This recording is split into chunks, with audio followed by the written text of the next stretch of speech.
The great chamber of the Galactic Council stood empty, except for Counselor Veeth of the Mordani, who sat alone in her designated seat and stared at the vacant human section across the room. 6 months had passed since Ambassador Una Park spoke her final words to the council and walked out through those massive doors and never returned. Veeth remembered that day with perfect clarity, because she had been the one to deliver the council's verdict on the Brennan Colony massacre.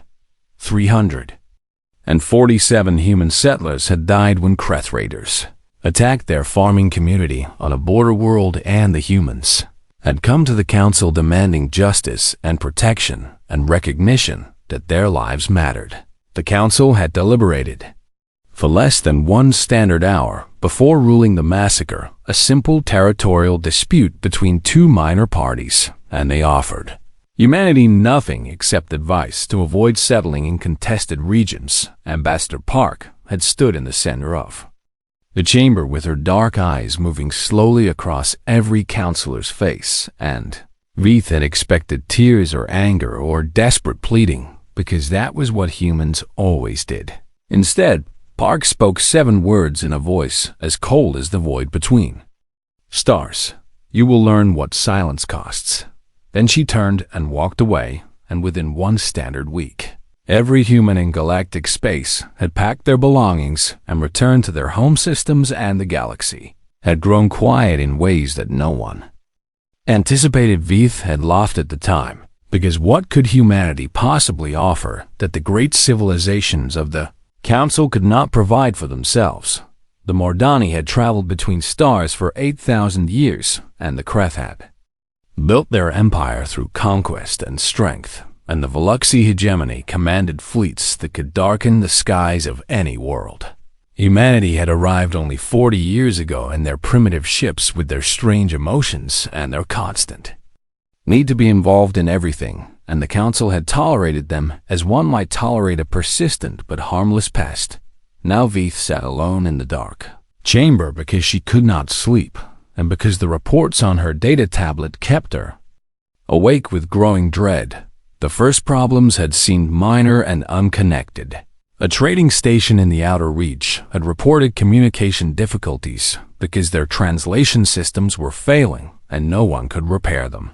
A medical facility on Mordani Prime had discovered that their disease tracking network had stopped updating because the human technician who maintained it had left with all the others. A diplomatic negotiation between the Veluxi and the Collective had collapsed into shouting and threats because there was no neutral party to mediate their ancient grievances. Veeth had dismissed each report as an isolated incident until the pattern became impossible to ignore. Humans had been everywhere doing everything that no one else wanted to do, and now they were gone, and the galaxy was beginning to break.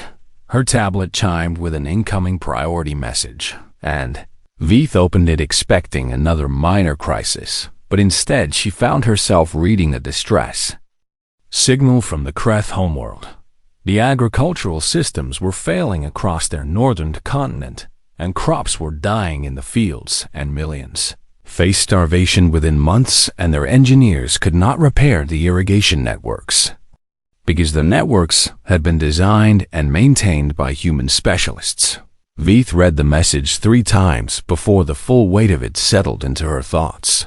The Kreth were the ones who had attacked Brennan Colony and killed those human settlers, and now the very people they had murdered were the only ones who knew how to keep their food growing. She almost laughed at the bitter justice of it, but the sound caught in her throat, because she understood that this was only the beginning.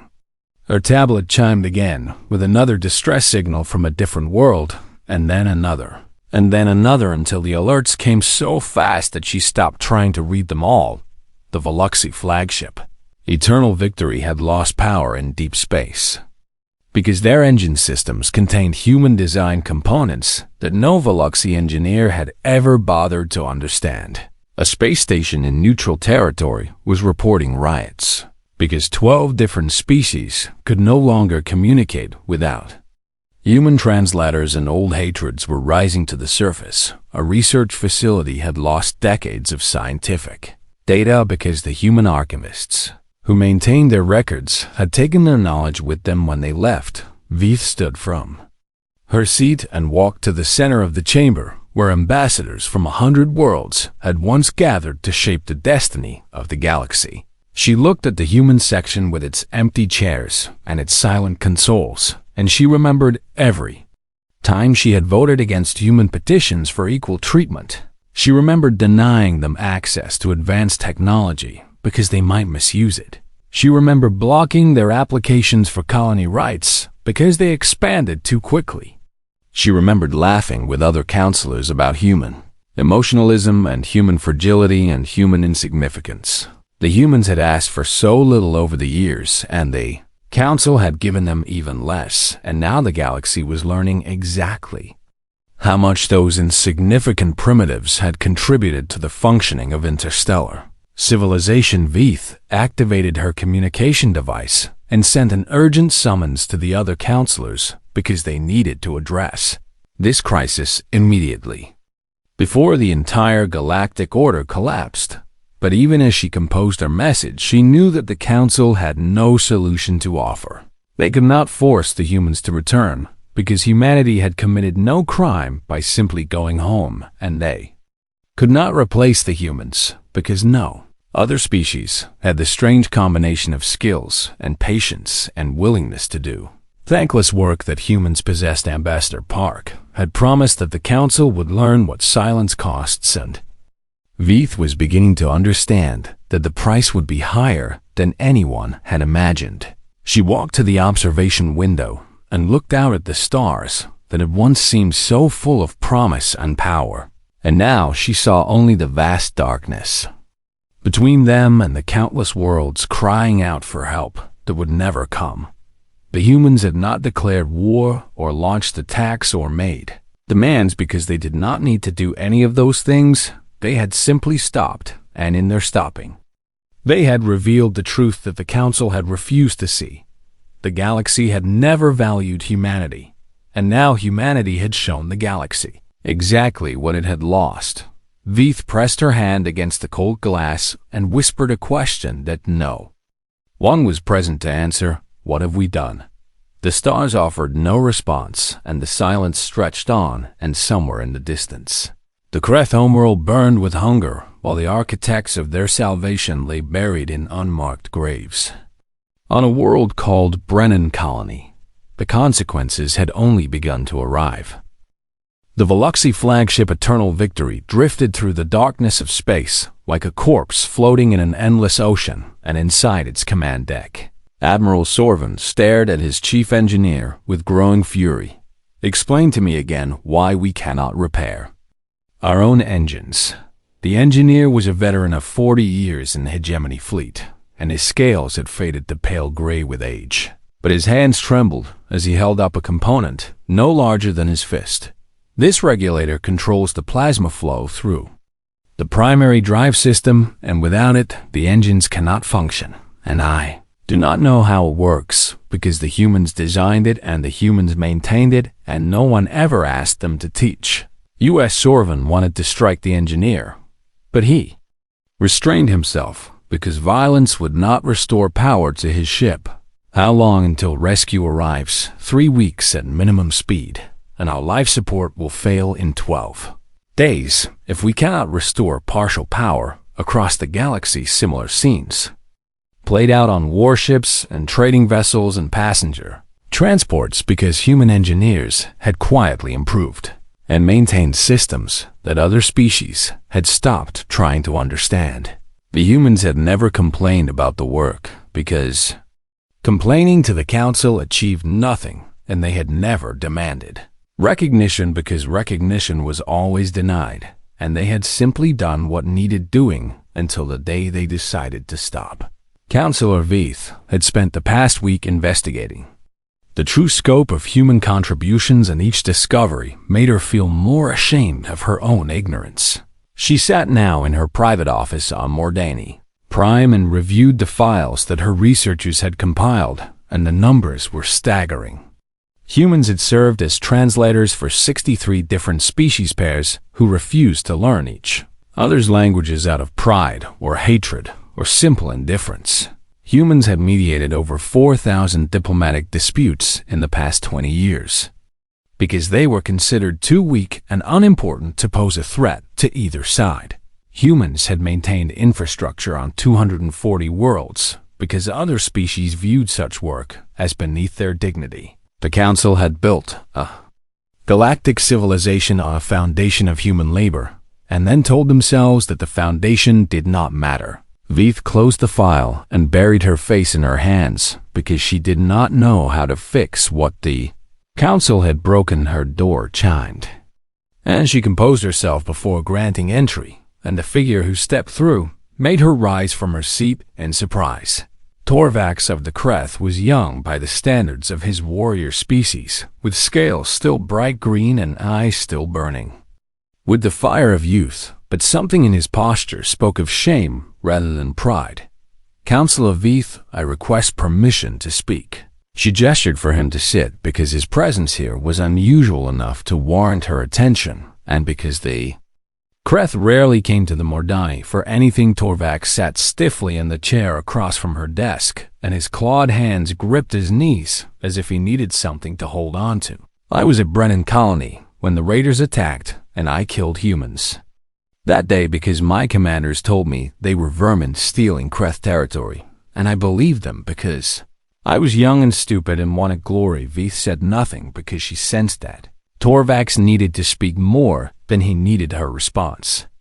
My family lives in the northern province where the crops are dying, and my sister has 2 children who cry from hunger every night, and my grandfather remembers a human named Daniel who came to our world 30 years ago and taught our farmers better methods for growing food. Torvax paused, and his voice cracked with emotion that Kreth warriors were trained to suppress. Daniel was at Brennan Colony, and I may have been the one who killed him, and now my sister's children starve because we destroyed the people who knew how to feed us. Veith watched the young Kreth struggle with his guilt, and she recognized the same weight that pressed upon her own conscience. What do you want from me? Torvax, I want to understand why we did this, and I want to know if there is any way to make it right. Veith stood and walked to her window and looked out at the city beyond, where Mordani citizens went about their lives unaware of how close everything was to collapse. The Mordani leadership has authorized me to contact Earth and request human assistance, but our messages receive no response. They choose not to answer. They choose silence, and we have no right to demand otherwise. Torvax rose from his chair and joined her at the window, and for a long moment neither spoke. My grandfather says the humans warned us for years that this would happen, and we laughed at them and called them weak. And now we learn that strength means nothing if you cannot feed your children or heal your sick or speak to your neighbors. The young Kreth turned to face her directly, and Veith saw something she had never expected to find in Kreth eyes. She saw the beginning of wisdom. I am going to record a message admitting what I did at Brennan Colony, and I am going to send it to every world in the galaxy, because the truth must be told, even if no one wants to hear it. Veith considered warning him that such a message would bring shame upon his family and possibly death upon himself, but she recognized that Torvax had already counted those costs. What do you hope to achieve? I do not know if the humans will ever forgive us, but I know that forgiveness cannot begin until we admit what we have done. He left her office without another word, and Veith remained at the window long after he was gone.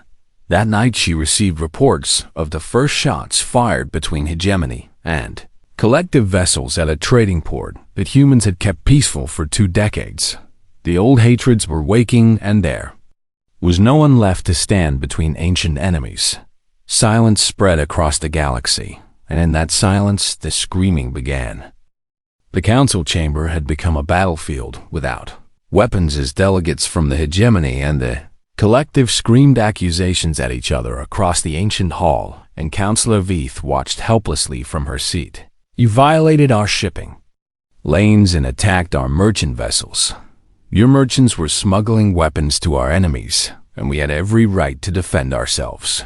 The argument had started over a minor trade dispute that would have been resolved in hours when human mediators still walked these halls, but now there was no neutral voice to calm the rage, and no patient diplomat to find common ground.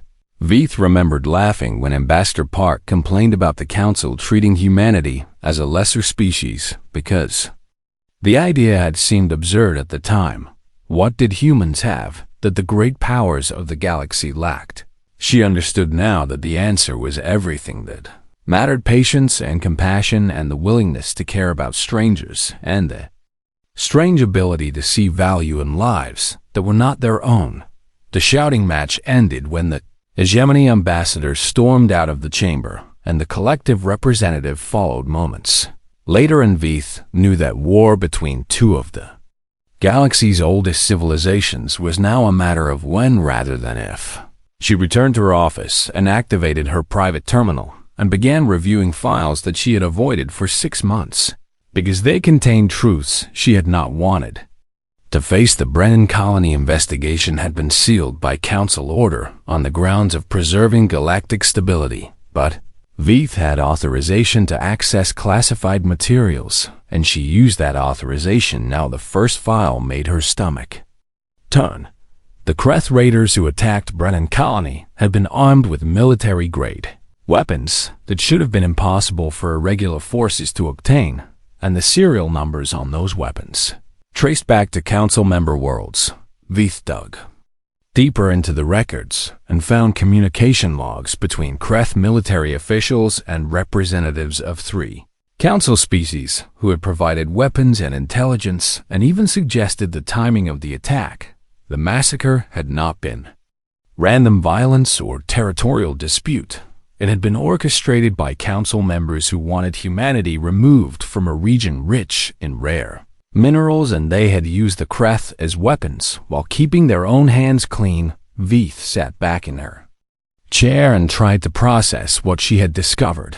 The Council had not merely failed to provide justice for humanity. The Council had actively participated in murdering human civilians and then covered up their involvement and denied the survivors any acknowledgement of the crime. She understood now why Ambassador Park had walked away without tears or anger. Park had known the truth, and she had known that the Council would never admit it, and she had chosen the only response that remained available: withdrawal and silence, and the slow revelation of consequences.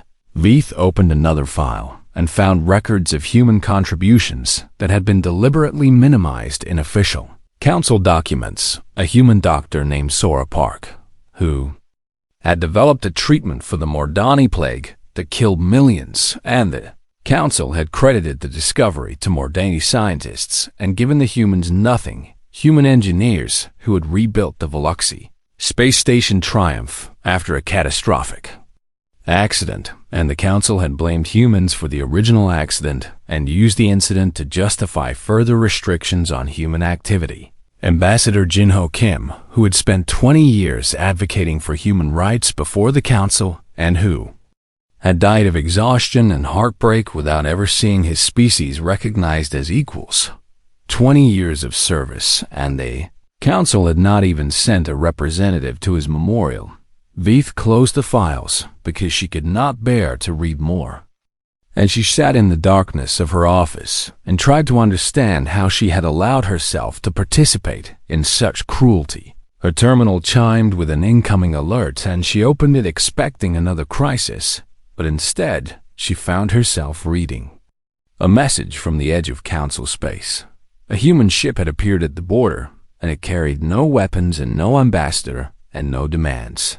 It carried only a data package containing records of every wrong done to humanity across 40 years of galactic contact, trade agreements that had been manipulated to exploit human labor, colony applications that had been denied for fabricated reasons, criminal cases where humans had been convicted on false evidence, medical treatments that had been withheld from human populations, educational opportunities that had been blocked through bureaucratic manipulation, and the Brennan colony files complete with communication logs and weapon serial numbers and the names of every Council member who had participated in the massacre. Veith stared at the screen and understood that the humans were not asking for help or demanding justice. They were simply telling the truth and letting the galaxy decide what to do with it. The data package had been transmitted to every world with communication capability, and there was no way to suppress it or explain it away or pretend that it did not exist. The Council had built its authority on the belief that it governed wisely and fairly, and now that belief was crumbling because the evidence of its failures was available for anyone to see. Veith received another alert informing her that 3 council members had been recalled by their home governments to face inquiries into their involvement in the Brennan massacre. A 4th alert reported that the hegemony leadership was facing internal rebellion from citizens who demanded to know why their government had lied about humanity. A 5th alert described protests on Mordani Prime, where young people carried signs asking why they had been taught that humans were primitive when human medicine had saved their grandparents. The galaxy was waking up to the truth, and the Council was learning that lies could not be sustained forever. Veith made a decision that she knew would end her political career and possibly her life. She requested authorization to travel to Earth and deliver a formal apology to humanity on behalf of the Council. The authorization came through within 1 hour because the remaining council members understood that someone had to try to repair what had been broken. Veith began preparing for the journey, knowing that she had no right to expect forgiveness, but hoping that she might at least earn the chance to ask for it. Councillor Veith had expected to find a dying civilization clinging to survival on the edges of galactic space, and what she found instead made her question everything she thought she knew about humanity. The human colony world where Ambassador Park had agreed to meet was called New Geneva, and it was beautiful in ways that Veith had never imagined human worlds could be. Great towers of glass and steel rose toward a blue sky, and gardens filled with plants from 100 worlds decorated every public space, and people walked through clean streets with the confident ease of citizens who knew their society was strong. Her escort led her through the capital city to a government building that overlooked a vast ocean, and Veith noticed that no one seemed afraid of her presence or hostile toward her species. The humans simply went about their lives as if the arrival of a council representative was a matter of mild curiosity rather than urgent concern. Ambassador Park was waiting in a garden on the roof of the building, and she stood beside a railing that offered a view of the water below, and she did not turn when Veith approached. The garden was filled with flowering plants that Veith did not recognize, and the air carried scents that reminded her of forests on worlds she had visited in her youth. Ambassador Park Veith stopped at a respectful distance and waited for the human to acknowledge her. Park turned slowly, and Veith was struck by how little the woman had changed since their last meeting in the council chamber. Her eyes held the same calm intelligence, and her posture carried the same quiet dignity, and her expression revealed nothing of her thoughts. Councillor Veith of the Mordani, and you have traveled a long way to deliver words that should have been spoken 40 years ago. Veith nodded because there was no point in denying the truth. The Council has authorized me to offer a formal apology for the wrongs committed against humanity and to request that human representatives return to galactic affairs. Park walked to a bench near the railing and sat down and gestured for Veith to join her.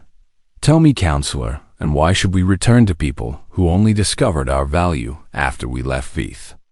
I had prepared many arguments and justifications, but sitting here in this peaceful garden, they all seemed hollow and insufficient. I cannot give you a good reason, because there is no good reason, and we do not deserve your help, and we may never earn your forgiveness. Then why are you here? Because someone had to come, and because the galaxy is tearing itself apart, and because I hoped that you might be willing to listen, even if you choose not to act. Park looked out at the ocean for a long moment before responding. Do you know what humans did when we returned to our own space? We built, and we grew, and we innovated, and we created new technologies because we could not access yours, and we established new trade networks because we were excluded from yours, and we thrived because we finally stopped waiting for permission to exist. She turned to face Veith directly, and her eyes held no anger, only a kind of weary patience.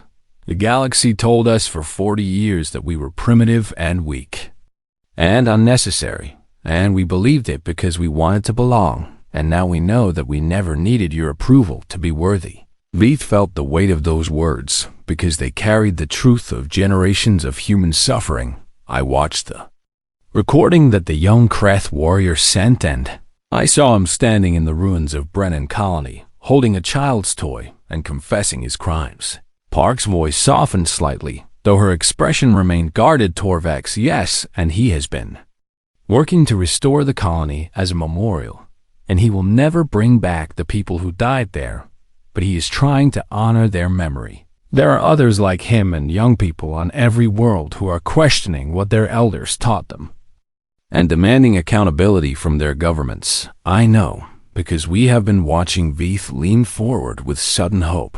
Then you know that things are changing and the old order is crumbling, and there is an opportunity to build something better. Park stood and walked back to the railing, and Veith followed her. We know, and we have debated for months about what to do with that knowledge, and we have decided.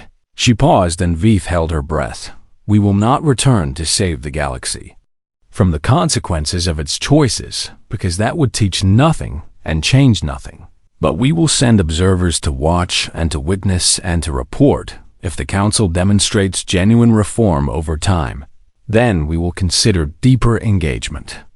But we will not rush, and we will not trust words alone. Veith felt relief flood through her, because this was more than she had dared to hope for. What do you need from us? Nothing except honesty and time and the willingness to be judged by your actions rather than your promises. Park turned to face her one final time. We learned something important during our years of silence, Counselor, and we learned that we do not need to be needed, and we learned that our worth does not depend on your recognition, and we learned that sometimes the most powerful thing you can do is simply stop and wait and let the truth speak for itself. Veith returned to the council chamber 3 weeks later, and she found it transformed. The representatives who had orchestrated the Brennan massacre were gone, and their replacements sat in their seats with the uncertain posture of leaders who knew they were being watched. A single human observer occupied the formerly empty human section, and he took notes on a small device and said nothing, and his silence filled the chamber with a weight that no words could have matched. The council began its session, and Veith noticed that every representative chose their words more carefully than before, and every vote was cast with awareness that it would be recorded, and Judge Torvax sent regular reports from Brennan Colony, where he worked alongside volunteers from a dozen species to rebuild what had been destroyed and to create a memorial that would ensure the dead were never forgotten. The hegemony and the collective signed a peace treaty that included provisions for direct communication without intermediaries, and the first negotiations were awkward and difficult, but they happened. The galaxy had wanted humans to be silent, and now the galaxy understood what that silence truly meant.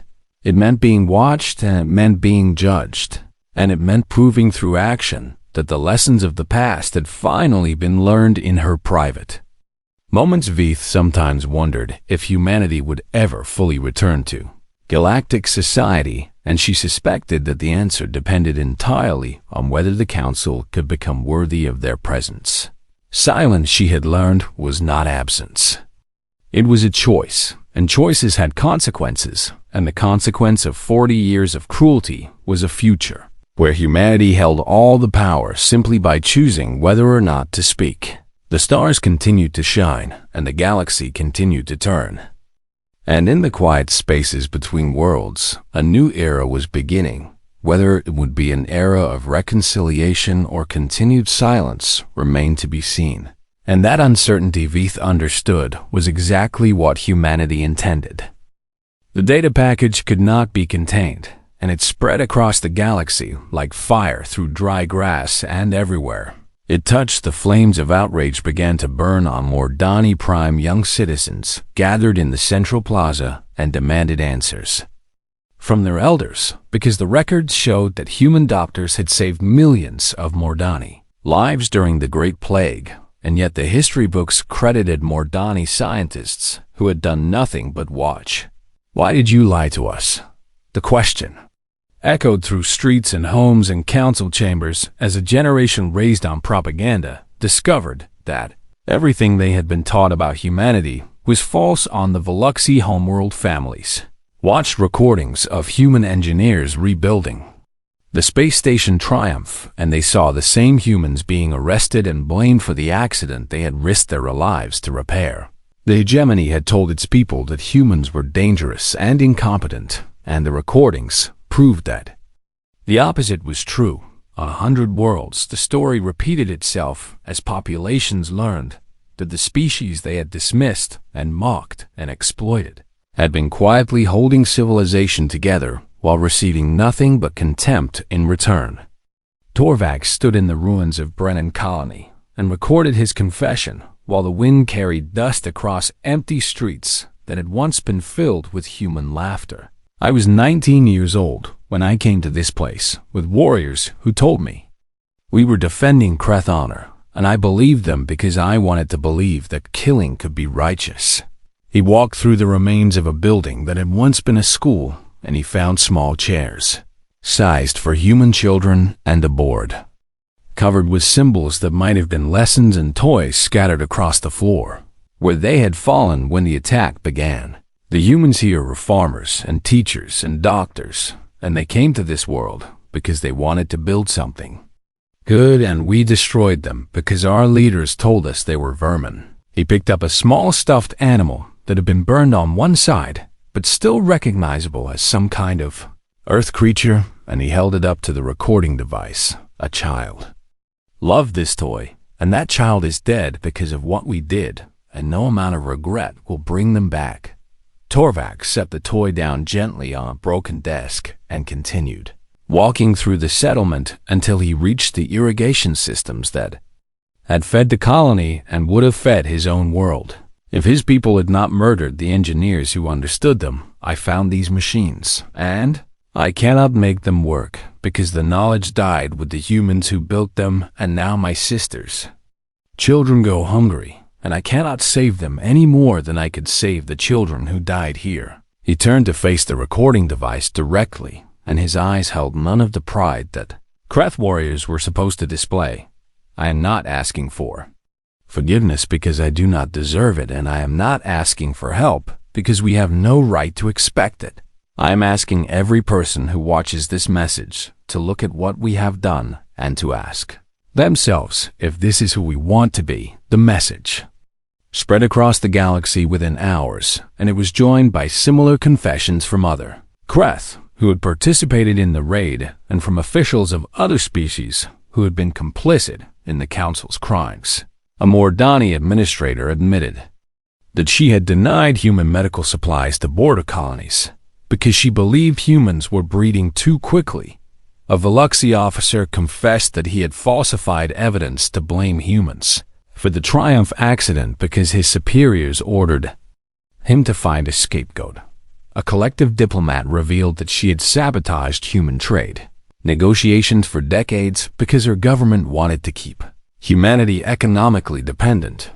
Each confession added weight to the mountain of evidence, and each revelation cracked the foundation of the Council's authority. On Mordani Prime 3 councillors were removed from office by their own governments and arrested for crimes against sentient beings.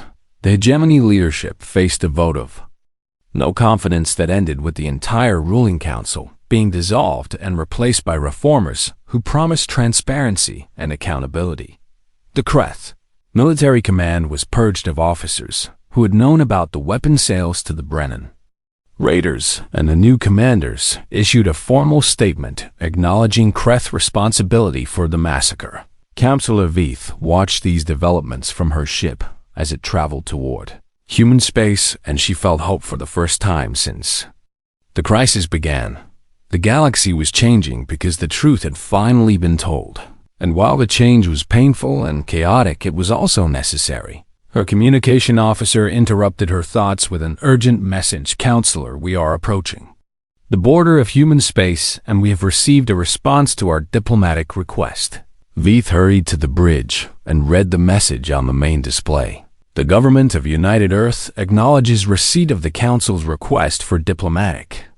Contact Ambassador Una Park, who will receive Counselor Veith at the designated coordinates. No guarantees of outcome are offered or implied. It was not a warm welcome, but it was not a refusal either, and Veith understood that she was being given a chance that humanity had every right to deny. She ordered her ship to proceed to the coordinates, and she spent the remaining hours of the journey preparing herself to face the woman whose people the Council had betrayed. The stars outside her window seemed brighter now, as if the galaxy itself was watching to see what would happen next. Veith did not know if reconciliation was possible, but she knew that she had to try, because the alternative was a galaxy torn apart by old hatreds and new grievances. Humanity had shown the Council what silence cost. Now it was time to learn if there were any words that could begin to pay that debt.